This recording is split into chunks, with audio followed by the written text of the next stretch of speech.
Bon dia, avui ens acostarem fins al barri de la Bauma, a Castellbell i el Vilar. Allà, una joia del modernisme, la Sagrada Família de la Bauma, està abandonada des de l'any 2000. Anirem a parlar amb l'Associació d'Amics de l'Església de la Bauma, que la vol rehabilitar, i amb l'Ajuntament per veure en quin punt es troba. Estem acompanyats de representants de l'Associació dels Amics de l'Església de la Bauma, la Margarida, que és la secretària. Bon dia. Bon dia, el Francesc Davant, que és el president. Molt bon dia a tothom. I també el Lluís Serra, que és un dels representants. Bon dia. Bé, abans de parlar de l'associació, no?, que vol preservar i rehabilitar l'Església, hauríem de saber una mica d'on ve l'Església i com ens trobem on estem ara. Per tant, si em voleu explicar una mica la història, diria que va començar, no?, el 1904, al costat de la fàbrica. Bueno, podíem fer una mica d'història i ens podíem remuntar doncs, que el barri de la Bauma és el primer barri doncs, que es va instaurar doncs, el que és a la llera del Llobregat al terme municipal. Tot això, aquest barri es va començar a muntar i a instaurar quan els industrials tèxtils de Barcelona van tenir doncs, que marxar i a buscar altres puestos. Bé, a mitjans del segle XIX es va instal·lar dos fabricants aquí a la part contrària a lo que és el barri de la Bauma, sota de la zona de les galeries, i van muntar doncs, les indústries. I d'aquí doncs, surt el que és el barri de la Bauma. I aquí comencem doncs, que, per exemple, a l'any 1858, un tal Salvador Simó de Monistrol de Montserrat ven uns terrenys on actualment està posada i muntada el que és l'església de la Bauma. I els ven a un tal Francesc d'Assís i Cascante, que era un veí de Terrassa. Li ven doncs, part dels terrenys on està l'església, part dels terrenys on hi ha l'aparcament de la Bauma i part dels terrenys on hi ha doncs, un petit parc aquí a la zona de la Bauma. Després, l'any 1881, Jaume Dalmau i Tolrà, que era un gran empresari a nivell doncs, ja no només nacional sinó internacional, pels seus gèneres de punt, doncs, compra aquests terrenys, els compra tots, els vol doncs, per ell. No sabem exactament per quin motiu. Però mira per on que aquest senyor en poc temps es mora i deixa uns hereus, que eren uns seus nebots. Però aquests hereus no volen saber res, ni amb la indústria, ni amb els terrenys, ni res, i el 1896 s'ho venen amb un gran empresari que hi havia a Barcelona, que era en Joan Vial i Solsona. Aquest senyor era un amant de l'art i decideix, doncs, a l'any 1904 muntar aquesta infraestructura que tenia allà de la fàbrica, donar-li un altre renom. I es busca amb un gran arquitecte, que era Alexandre Soler i March, i li proposa que vol fer una església i que vol fer una torre com cal a lo que és el polígon de la Bauma. I exactament, doncs,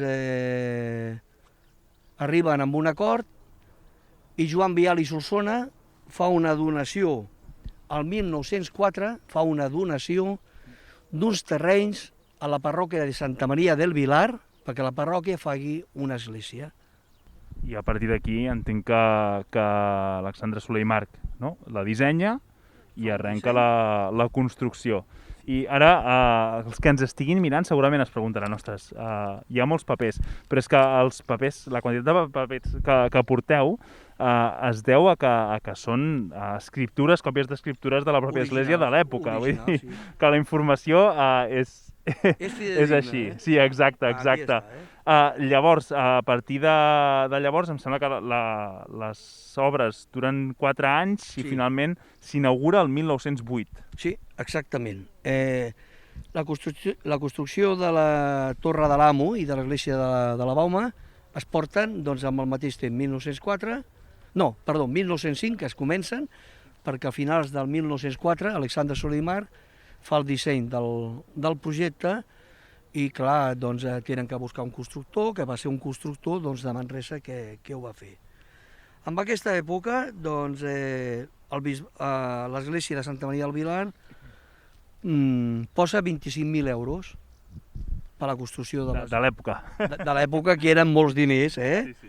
Salvador Roca, que era un veí del poble, en posa 5.000, els germans Pi posen 936 pessetes i de donatius del barri de la Bauma 90 euros. Però, a més, els veïns de la Bauma hi col·laboraven amb jornals de carro i jornals gratuïts, com picar pedra, aportar pedra, o sigui, hi col·laboraven. Vaja, que fins i tot des del naixement, no? Que ja és una mica com a església del poble, del barri o de la colònia en aquell moment, no? Sí, i Joan i Vial i Solsona, que era el propietari de la fàbrica, és el que més aporta, que aporta doncs, 40.000 pessetes, d'aquella època, doncs, que eren molts diners. És el que més aporta. Aleshores, la parròquia, no sabem per quin motiu, no disposava dels suficients diners i va arribar un moment doncs, que Joan Vial i Solsona va dir doncs, que ja es donava per acabat i l'església doncs, és com la Sagrada Família de Barcelona, és una església doncs, inacabada. Ara, ja... Home, sí, inacabada i ho és, no? Sí, bueno, però estem en allò que es pugui acabar d'arreglar i anem ficant empeny amb l'Ajuntament i amb tots, i donacions, que n'estem rebent moltes. Volia fer una aclaració, no, que l'arquitecte, Alexandre Soler i March, és un alumne del Puig i Cadafalch, que és un arquitecte ja de renom. Llavors, a l'any 2008, doncs, que ja hi havia Lluís, doncs, es comencen ja a fer una sèrie de gestions ja a través de l'Ajuntament per intentar que el Bisbat de Vic, la parròquia de Santa Maria del Vilar, com a propietària de l'església, que comencessin a fer unes obres de rehabilitació degut al seu mal estat. Perquè es va inaugurar el 1908 i fins quan més o menys va estar en funcionament? A la vora de voltants del 2000, pràcticament. S'hi va fer pràcticament missa, no sé si una setmana o cada 15 dies, però la missa doncs, es va fer fins a aquesta època. El que passa és que després hi van haver-hi algunes jornades de culte, però també festivitats com els Reis, alguna festa local per a la gent gran, etc. No? O sigui, que això estigui pràcticament en desús, desús total, doncs deu fer uns 10 o 12 anys només. Fins fa 10 o 12 anys encara es havia fet alguna cosa aquí. 10 o 12 anys. I ens plantem, com explicava el Francesc, el 2008, no? Sí, aquí es comencen ja a parlar, a fer gestions amb el Bisbat a través de veïns del poble, que ja ho representaven Margarida i Lluís, i altres veïns que ara en aquells moments no són aquí presents.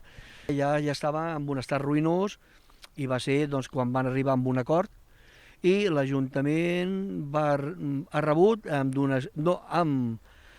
li han fet una sessió d'ús durant 25 anys i nosaltres pensem en tot el respecte que es mereix el Bisbat i el cler, pensem que aquesta església havia de ser un bé d'interès del poble. Amb l'arribada, penseu que l'any 71 la carretera que heu vist aquí dalt passava 1 metre d'aigua per sobre, 1,5 metres. Vull dir, això va quedar tot anegat, enfonsat, els bancs de fusta malmesos i la gent es va dedicar aquí a col·laborar-hi, a part del seu treball normal que tenia cada un, doncs dissabtes i diumenges aquí fotent-hi el coll, no? I la realitat va ser que almenys va sobreviure. Aquesta és la realitat. Sí, pensem que el que ha dit el company Lluís, hi havia més d'1 metre, o sigui, hi havia més de 300 tones d'aigua de pressió, el que va fer que tota la plataforma, doncs, hi havia puestos que va baixar 20 centímetres, puestos que 5, o sigui, tota la infraestructura interior es va veure deteriorada per la pressió aquesta. Però, bueno, aquella època, l'any 71, ja es va formar un moviment veïnal que el cap d'ells era el nostre historiador local, en Joan Massats, i, bueno, es va fer aquí una associació per reconstruir l'església i sense cap tipus d'ajuda doncs, ni municipal ni de cap organisme, es va reconstruir tot el que hi havia malament fins que es van acabar els calés, però bueno, es va reconstruir i va funcionar fins ara, que ja el problema era ja de la infraestructura, doncs de la nau central, doncs que estava molt deteriorada, i del presbiteri, doncs que estava molt malament, que ha sigut la primera fase de l'actuació. Clar, perquè en tot aquest entramat, no, de reconstrucció, de moviments veïnals, el que ha nascut és la vostra associació, que és l'Associació dels Amics de l'Església de la Bauma. No ho vagi a dir malament, que si no noteu la bronca. Llavors, una mica, aquesta associació, no sé si algú em vol explicar com neix, quina és la seva missió, i ara mateix què s'ha fet i com es troba. Doncs el Francesc. Sí, amb el respecte dels meus companys i de tots els que hi ha aquí. Aquesta associació va néixer, doncs, en principi, doncs, perquè vam veure que tenia molt patrimoni i que l'Ajuntament, doncs, hi necessitava, doncs, una col·laboració veïnal. Necessitava, doncs, gent, doncs, que hi col·laborés, doncs, de costat amb l'Ajuntament, que recolzés a l'Ajuntament i que, a més, doncs, aportés les seves opinions. Vale? I va ser, doncs, quan vam decidir, ja amb el malograt Joan Baix, un historiador local nostre que va morir ara fa 2 anys i mig, vam decidir, doncs, que havíem de fer una associació, doncs, de caràcter cultural per tirar endavant, doncs, aquest projecte que teníem tots. Vale? I bé, doncs, ens vam reunir uns quants, doncs, Lluís Serra, Margarida, doncs, bueno, i tots els que formem la Junta, el Ramon Padró, la seva neboda, Margarida Soler, Montserrat Soler, el Lluís Serra, després un veí d'aquí del poble, el Martí, bueno, l'Assumpta Vendrell, bueno, i segurament que em deixo algú. Perquè, clar, és fàcil, perquè quanta gent la forma? La forma, doncs, 10 persones, el que és la Junta, vale? I en aquests moments estem molt contents i agraïts que per un poble petit som més de 120 socis ja. Vale? Som 120 socis. Hi ha gent de totes les ideologies, vale? Però aquí, quan anem a treballar, ningú parla de cap tipus d'ideologia, sinó que anem per lo que és el nostre barri, que és el barri de la Bauma. Anem tots a un en aquest moment, i gràcies al tema de l'església han nascut d'altres propostes a l'Ajuntament, no? Com a recuperació d'aquesta pista, el camí del Carmellera, etc. Tot això serà objecte d'un altre debat, no? Però, comentant el tema que deia Francesc, a l'inici, nosaltres, abans d'instaurar-nos com a Junta pròpiament dita, vam voler recabar l'opinió de persones representatives que estan en aquest poble, no? Com pot ser, doncs, els empresaris d'aquesta fàbrica d'aquí davant, no? Llavors ens vam trobar, doncs, una iniciativa molt bona per part del senyor Tragant, que és el principal empresari d'aquí, que ens va donar totes les facilitats per dir jo us recolzaré, tant física com econòmicament, que això és important, perquè nosaltres en aquest moment només teníem una petita quota de 10 euros a l'any per cada soci, i inclús, doncs, es va proposar a l'Ajuntament, doncs, recuperar, pues, el tema de visites guiades del municipi, no? Vam veure que tot això estava bastant calent com portar-ho a terme, no? Però clar, el més important de tot era, doncs, dir acabem això perquè la gent passa diumenge al matí, qui té la clau, qui obre la porta, es pot visitar, no es pot visitar, etc. no? Però si a part d'això, doncs, fas la visita guiada a la fàbrica, que l'empresari s'hi presta, ensenyant-nos el que és a l'interior de l'empresa. Això és molt important, perquè jo vaig marxar d'aquí fa 40 anys, estic a Terrassa, però visc aquí a vora, i només he estat 2 vegades aquí dintre, 2 vegades amb tota la història. Jo vaig viure aquí, a aquesta torre, el meu pare va ser director 2 anys d'aquesta fàbrica, vull dir que m'ho sento com si sigués meu, no? Llavors, doncs, malauradament, jo tinc la meva empresa a Monistrol, estic jubilat, però vull dir, jo vaig dir amb el Francesc i jo faré el que pugui. No sempre us podré ajudar, però compteu amb mi per el que sigui, no? Al veure aquesta reacció, ells també suposo que es van animar, i en aquest moment ja vam començar a portar a terme algunes gestions de cara a l'Ajuntament per començar a empènyer una mica a veure què podíem treure de tot això, no? I el resultat doncs, el tens avui aquí, que estem doncs, parlant de fer la segona fase. Precisament d'aquesta segona fase, ara nosaltres pujarem a davant de la porta de l'església a parlar amb la Montserrat Badia, que ens donarà l'actualització o com està tot aquest procés i vaja, quins resultats té aquesta associació veïnal que veu de totes les altres que hi ha hagut al llarg de la història des de l'inici de la Bauma. Dit això, Margarida, Francesc, Lluís, moltíssimes gràcies per explicar-nos una mica què és la Bauma, l'església de la Bauma, que això se m'oblida, i quina és la feina que feu des d'aquesta associació que veu de les que han vingut abans. Moltíssimes gràcies. Gràcies a vosaltres. Gràcies a vosaltres.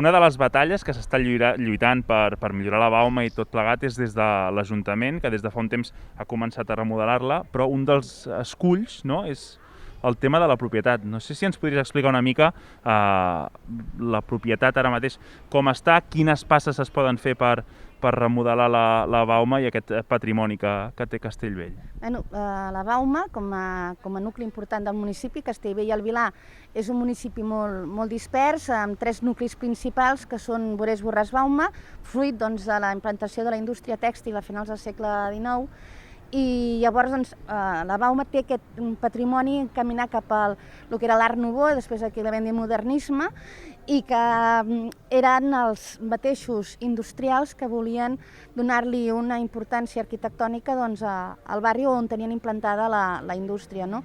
Amb el pas del temps, doncs, aquest patrimoni doncs, ha anat passant a diferents mans. No? La informació que tenim nosaltres, doncs, evidentment, és que l'església de la Sagrada Família doncs, és propietat del Bisbat de Vic, així a ells els hi consta com a Ajuntament doncs, també, i per tant per fer-hi qualsevol tipus d'intervenció doncs, requereix tenir aquest títol que t'habiliti públicament a poder fer qualsevol tipus d'actuació. No? Per tant, als anys 2000 doncs, es va iniciar doncs, aquest procés conjuntament amb l'associació de veïns, perquè se senten aquest patrimoni molt seu i també com un punt de reactivació econòmica del barri. Llavors sí que surt informació, sembla ser ara ens deien doncs, que és un tema que s'ha d'investigar ben bé l'origen de la propietat, això ens hi posarem, però ara és amb el que tenim. Nosaltres hem intentat en el seu moment, i al final es va aconseguir, fer aquesta cessió d'ús de l'església, que era aquest títol que, com et comentava, que ens permetia actuar. Ara, com ha d'haver una nova inversió, perquè portem 360.000 euros invertits públicament, no només de l'Ajuntament, sinó també d'altres administracions, com la Generalitat, del Departament de Cultura i la Diputació de Barcelona, i ara tenim una altra subvenció de la Generalitat, també, i després amb aportació econòmica pròpia de l'Ajuntament de 200.000 euros per fer la següent fase. Ara, amb l'actual procés que iniciem, perquè la primera fase va sorgir com una actuació d'emergència per l'estat de deteriorament de l'església, que feia molt necessària aquesta intervenció, i ara, un cop assegurat o segellat la coberta, hem d'iniciar amb un procés que ens permet treballar amb més profunditat i planificar tot el que implica aquesta rehabilitació total de l'església i quina és la funció que tindrà dintre del barri, dintre del municipi i molt més enllà. No? Clar, té aquestes dues vessants, no? I també té una pinta de paperassa que... Som una administració l'administració que tenim a l'estat espanyol i també per ende a la catalana i després les administracions locals és hiperburocràtica, no?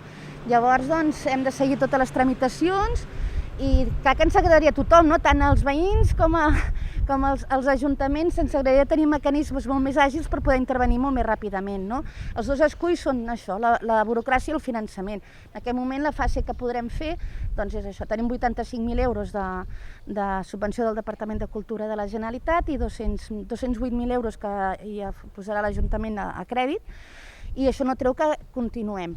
Ara s'està, amb les últimes reunions que hem fet conjuntament amb l'Associació d'Amics de l'Església de la Bauma, doncs hem establert una planificació que passa per fer uns estudis geotècnics, també tridimensionals, per veure l'enfocament de posar encara més visible tot el conjunt monumental, és a dir, que hem de veure, com dèieu, no fa un moment que des de baix la vista és molt maca, doncs la idea és que puguem, envoltar tota l'església, que pugui ser transitable tot el voltant de forma exterior, i a més hem iniciat ja els treballs per fer un pla director que implica això,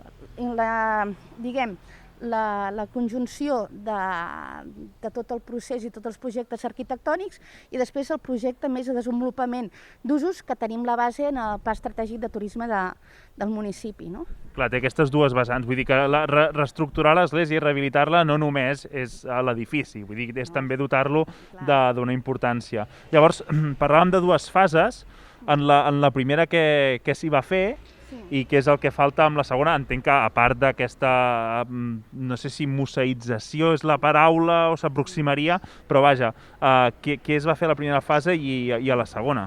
Com et deia, la primera fase era bàsicament una actuació intervenció d'urgència que s'inicia amb un procés de disciplina, un expedient de disciplina urbanística al Bisbat de Vic per protegir patrimoni, perquè hi havia unes actuacions i l'administració no hi podia intervenir i com era propietat privada es va iniciar aquest expedient de disciplina urbanística. Llavors, com el Bisbat va dir que no podia, doncs no tenia diners per poder fer aquesta actuació, doncs ens va dir, bueno, doncs ara sí que us ho cedim. Va ser una mica el que va desencallar el fet de que ens cedissin l'ús durant un temps determinat. No? Llavors, doncs, evidentment, aquesta era segellar la coberta perquè estava en molt mal estat i bàsicament va ser això, coberta i tot el que era l'estructura per poder permetre que no hi hagués un col·lapse d'aquesta. Llavors, la segona fase, doncs ja entrem a façana i estructures interiors i el rosetó. El rosetó? I el rosetó. Val, que és aquesta part de... Sí, i algunes gàrgoles que tenim del voltant, que és, diguem, ja una intervenció que es veurà molt més, no? Perquè des d'aquest punt de vista no ho veus, des de la part del darrere sí que veus que s'ha mantingut i recuperat tots aquells elements més característics també de l'època en què es va construir, que és amb les línies i els criteris del modernisme. Per tant, per això hem conservat la ceràmica, que era un dels elements més típics i tradicionals i emblemàtics del modernisme. I llavors, en aquesta segona fase, intervenim més també amb la pedra, no? Aquesta pedra vista, aquesta església que té aquestes característiques, també que la fan tenir aquest interès. I llavors les properes fases és això que dèiem, hi ha tot el tema dels vitralls, de la il·luminació, i de l'últim pas, evidentment, l'últim és la museïtzació. Que nosaltres, en el Pla Estratègic de Turisme, hi ha la línia bàsica en la que volem treballar és el paper de l'arquitecte, que va tenir una influència molt important en el que és la colònia La Bauma, en especial sobretot el que és l'església, perquè va ser el redactor del projecte i també de la Torre de l'Amo de la colònia industrial, i que aquest sigui el personatge conductor de tot el projecte turístic i de desenvolupament econòmic del barri i, per conseqüència, el municipi. Alexandre Soler i March. Doncs un projecte ambiciós i que esperem que a poc puguin anar tirant. De moment, Montserrat Badia, moltíssimes gràcies per acompanyar-nos i explicar-nos una mica el futur de la Bauma. Moltes gràcies. Moltes gràcies a vosaltres per donar-nos veu i visualització en aquest projecte, per escoltar-nos i, com diem els catalans, a mica en mica s'omple la pica. Exacte.